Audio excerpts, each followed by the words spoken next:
Welcome to Takedown Tuesday on February 9th, 2016. We have two seniors here today, Tom DeVito, Glendale, Arizona, and Riley Nagel, Victor, Montana. Corvallis, Gentlemen, Montana. well, It says Victor, but I'm from whatever. Corvallis. You guys just want to take a minute and introduce yourselves to the folks. Tom DeVito, I'm the 197 pounder here. This is my senior year. I've been 5 years here. I'm a criminal justice and psych major. And yeah, I'm Riley Nagel. I've been here for 4 years straight. Not like Tom. Tom's kind of fake Marauder. He left for a year. But yeah, I've been a part of the Marauder wrestling team for 4 years straight. I was going into Rad Tech. I changed my major to education, so hopefully like 2 more years of school. That'd be pretty sweet. But a little bit about me. Alright, so you both were here under the previous coach, Rogan, correction, my fault. Can you just briefly discuss what it's been like making that transition from Brogan to Ajo? Yeah, I guess I was a little more fresh. Tom was gone, I think. Were you gone Ajo's first year or I was here. Brogan's last year? Okay. But yeah, I made the transition from Brogan to Ajo in 1 year. And it's a lot different in coaching styles, for sure. Brogan was really laid back, real quiet kind of guy. And Ajo was definitely a lot more like intense, kind of a lot of energy in the room, I guess. But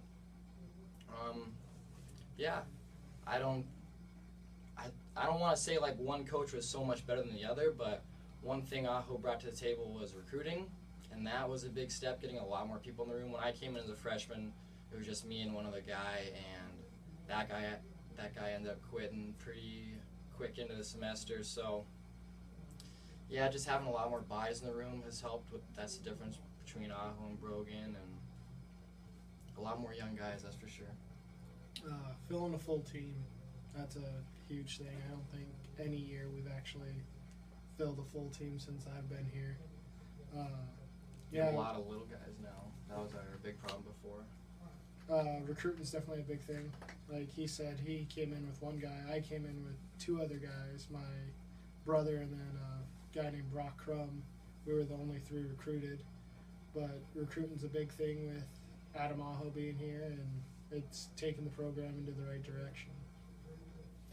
So, making the transition from high school wrestling to college wrestling, can you guys just touch on what you did to make that step up? And well, I don't know if I was really prepared right away, because in high school I was a one-move kind of guy. I didn't need much more than a fireman's carry. So going into college, I'd been kind of told that from my brothers and my dad that I needed to find a new move. And yeah, going into like the first tournament, I wasn't able to get a fireman's probably for a few weeks into college, and I had to switch into high seas and singles. And bottom and top is a different game in college too. Bottom and top in high school is like, you can get away from anyone, you can probably hold anyone down if you're one of the better guys. In college, it's like, even if you're a really tough guy, you may not be able to ride somebody, or you may not be able to get away. So that's a big step. You got to work out a lot too to get into college wrestling. I didn't work out much in high school. You gotta power clean is a big thing. Get your core strong. That's big for bottom and top stuff. I thought that was a big difference. Once I figured out how to power clean, I started getting away on bottom, and yeah, that's kind of how I see it. Yeah, extra workouts is what I've noticed being the big thing coming from high school to college. In high school, as kind of the big fish in a little pond type thing, and then coming into college, everyone you wrestle is good. Everyone you wrestle is either state placer or state champ. So you're not just going to be running over guys, teching guys your freshman year. It's a lot different atmosphere. It's a lot more intense than most high school rooms. Big thing, learn top and bottom, win matches. You may be extraordinary on your feet, but if you can't hold someone down or if you can't get away, you're going to have a real tough college career. so, looking forward to the St. John's Dickinson try on Sunday. Based on how the team has done in the past, what are your guys' expectations for this Sunday? Well, I think kind of last year we embarrassed ourselves a little bit with the St. John's duel.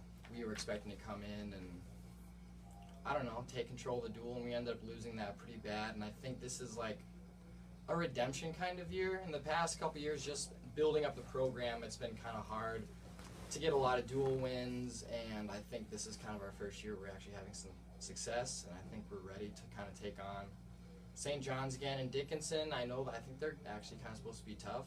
Did they beat Great Falls? They didn't beat Great Falls.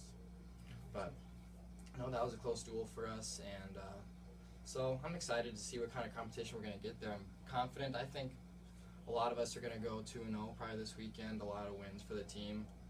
I'm not 100% sure what to expect at 174 from Dickinson or St. John's, but I'm confident. Definitely. It's definitely going to be a redeeming year this year against St. John's. We kind of went there and kind of ended up leaving with our tail between our legs after we got beat pretty bad.